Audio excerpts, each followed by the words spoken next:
Hey friends, welcome back, and thank you so much for tuning into the Guys Talking Yoga podcast. I am one of your co-hosts, Larry Milburn. Derek could not be here this week, so I'm stepping in for him to drop you guys this awesome little nugget. This is sort of a pre-interview drop that we're doing from our normal series, because our guest is none other than Kirpalu CEO Robert Mulhall. And if you've been listening to the show for any amount of time, you know that Derek and I are big fans of Kirpalu. We've had many life-changing experiences up there. We go up for a lot of workshops and weekends away and stuff like that. It's a great, great place. Robert is the CEO. We had him on the show. It was incredible to get him on, and more incredible that he shared so much of his authenticity with us and was transparent, and just his honesty and his humility that he brought to the interview. And we couldn't wait the extra week until Father's Day to drop this. So we wanted to give you a little nugget out of the interview. This is sort of Robert's origin story, if you will. How his parents raised him in a very special environment at a very special school that they and some other friends started, and it's pretty impressive. So, with that out of the way, stay tuned next week. The full episode will be dropping just before Father's Day weekend. It's very timely. You're gonna like it.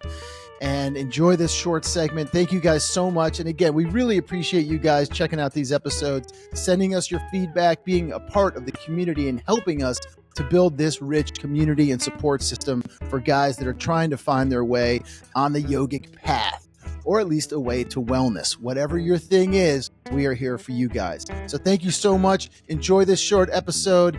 Don't forget to follow us on all the socials, and we'll see you guys on the mat.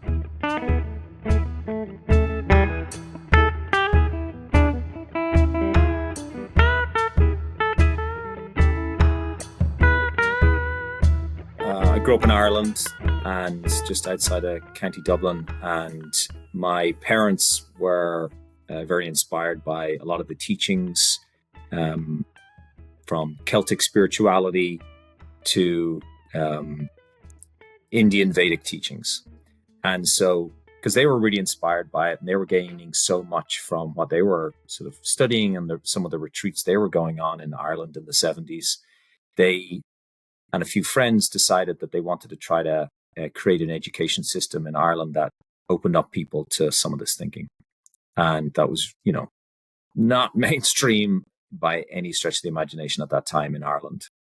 And so I went to a school, in K through 12 school, where we were exposed to all of this kind of stuff. We never actually did asana, the physical aspect of yoga. Mm-hmm.